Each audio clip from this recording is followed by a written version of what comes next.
Wild cherry bark has powerful antitussive or cough-suppressing action, and is indicated for dry, hacking coughs that are accompanied by spasms.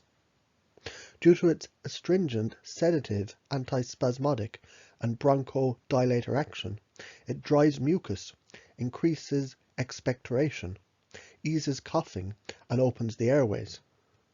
The wild cherry bark contains cyanogenic glycosides, and these are hydrolyzed in the body to glucose benzaldehyde and hydrocyanic acid, otherwise known as prussic acid. This prussic acid is rapidly excreted via the lungs, where it first increases respiration, and then it sedates the sensory nerves that provoke the cough reflex.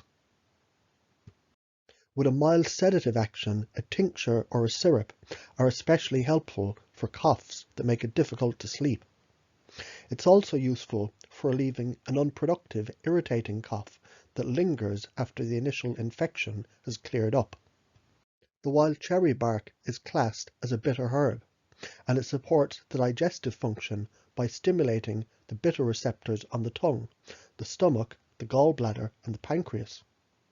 Their primary effect is to promote digestive juices such as stomach acid, bile, and enzymes, and this breaks down the food and assists in the absorption of nutrients. Additionally, it's able to strengthen and tone the digestive system as a whole, and its relaxant qualities make it especially useful in cases of nervous dyspepsia. The bark has long been used as a remedy for cardiac weakness, especially when accompanied by a chronic cough, palpitations, and high blood pressure. According to the renowned herbalist Matthew Wood, the wild cherry bark acts on the cardiovascular system, equalizing the circulation and reducing the irritation and congestion that can encumber the heart. The combination of sweet and bitter indicates a remedy that's especially nutritive, as both of the flavors stimulate the secretion of the mouth, stomach, and digestive system. The bitterness is associated with the heart and circulation, and it reduces the irritation and the fever. The nourishing influence that's indicated by the sweet flavor is directed towards the heart. This is then joined by the astringency, and this tones the heart. The Prunus serratina, the wild cherry, not only reduces the irritation, but it nourishes, tonifies, and strengthens the heart muscle.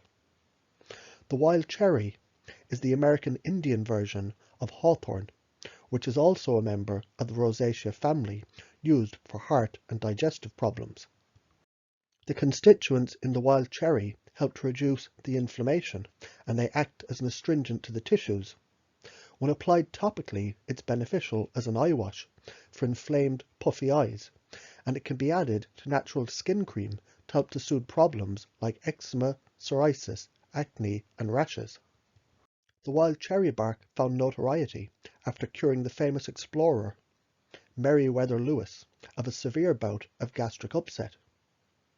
According to the Field Guide to Medicinal Wild Plants, when Captain Meriwether Lewis fell ill with fever and abdominal cramps on the Lewis and Clark expedition, he was on his feet the next day after being dosed with the cherry twigs.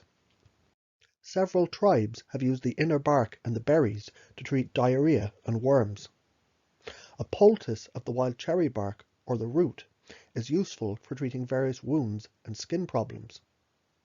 It was applied as a poultice made from the inner bark to cuts, wounds, ulcers, and burns.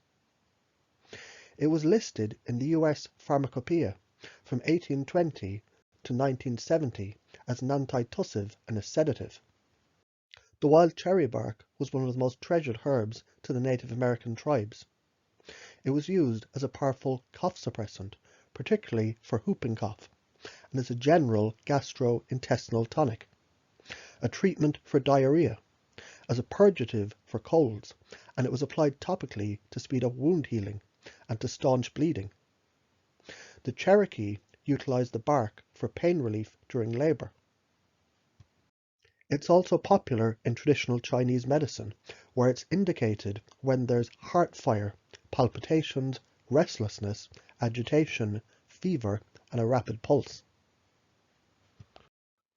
The wild cherry bark can be added to water or fruit juice and taken when required. Typically, 2 to 3 milliliters are taken 2 to 3 times per day, or as directed. It contains cyanogenic glycosides like prunicin and amygdalin, flavonoids, benzaldehyde, volatile oils, plant acids, tannins, calcium, potassium, and iron.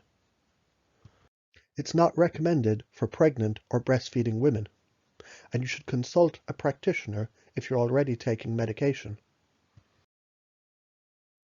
To learn more about herbs, supplements, and natural treatment plans, check out my website.